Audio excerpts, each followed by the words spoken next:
How many deer did we see? 100.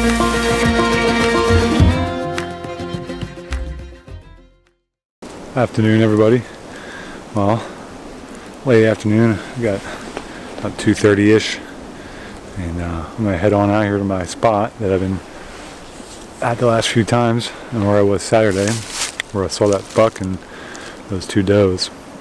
So I'm able to get in here this evening. I got about 3 hours until the end of the legal shooting light, so I'm gonna head in here and maybe tonight will be the night. I don't know, but I mean, we had that buck in the morning on Saturday, and then those two does. That one doe was looking back like there was something else in here. I'm sure there was, but I mean, that's where that buck went in the morning. Can't imagine they didn't go back in there and bed down within a couple hundred yards in that bedding area back there, and it was just tooling around. So I'm not taking a stand. I just got a little stool and a little pop-up blind, a little. If you fought along during the turkey season, a little pop-up blind, that little blind I had set up, I have for that. It's real small. You know, I just put it on my pack here and works perfect. Chris had got it for me last year, so perfect little setup for this. Kind of allows me to kind of run and gun a little bit. I'm not really looking to run and gun. I just want to get in here, get set up, not make a lot of noise, and then be able to get out quick and not make a lot of noise as well. That's one thing I was worried about on Saturday was getting down out of the tree without, you know, making a bunch of racket. And I think I did for the most part, but just trying to be careful. But at any rate, get in here and get set up and see what we can find. Hopefully we can get some success here tonight. But it's a beautiful afternoon. It's a little about 50 degrees and real windy. So maybe the wind will play in my favor here. Hopefully the wind is in the right direction, but we'll find out when we get down there. That's kind of why I want to be mobile. I only got 3 hours. Get in there, get set up, and then be able to kind of not be stuck. Well, that tree there is the only one to work, whatever. I can kind of get around. And I can, if I can use the bank of the creek bed, I can get up a little elevation. So I like hunting from the ground, so this kind of works out. But we'll see. Cross fingers. Well, I'm all set up. I didn't really like up high, so I had my tree stand on Saturday set up on this embankment that overlooks this big opening here on where the stream bed is. It's a real marshy stream bed area,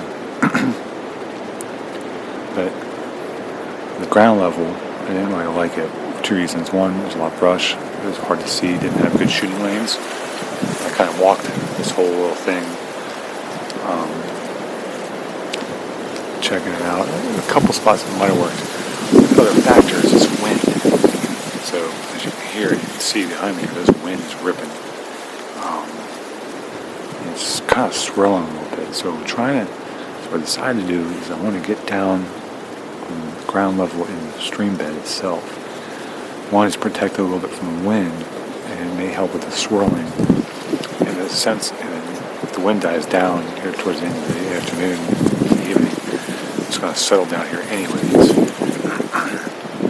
So right now I've got the wind is mostly in my face, but at times it's kind of coming to left to right, and then sometimes, just like just now, it was kind of going right to left. But regardless, the wind is keeping the scent on this side of where I'm at.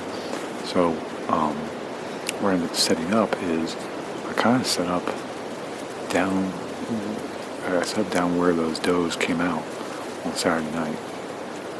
So if they came out tonight the same way they came out on Saturday night, they would actually come across in front of me.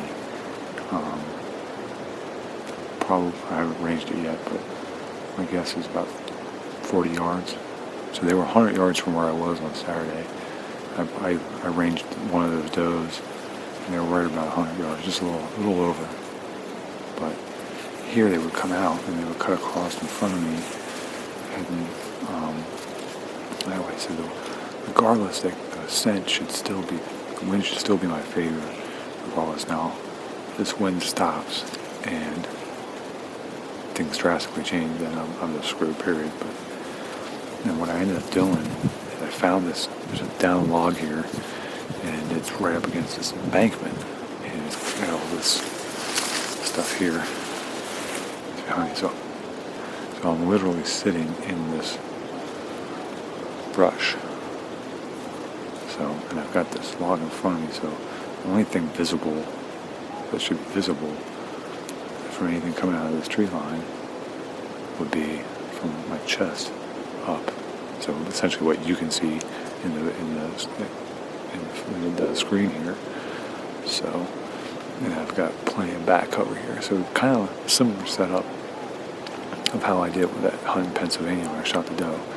Just got back off the edge of the field, found a good little spot that had some front cover and lots of back cover, and I have good wind. So in theory, as long as that all stays the same, and those does or whatever can come out, and they shouldn't even know I'm here. So I do have all this orange on, but slow movements. They can't see the orange, but they can see the shine. Slow movements should be all right. But and even so, this creek bed kind of goes off to the left here too, down in front of where I've had my tree stand and where I saw where that buck went. So, but I have plenty of cover here to my left.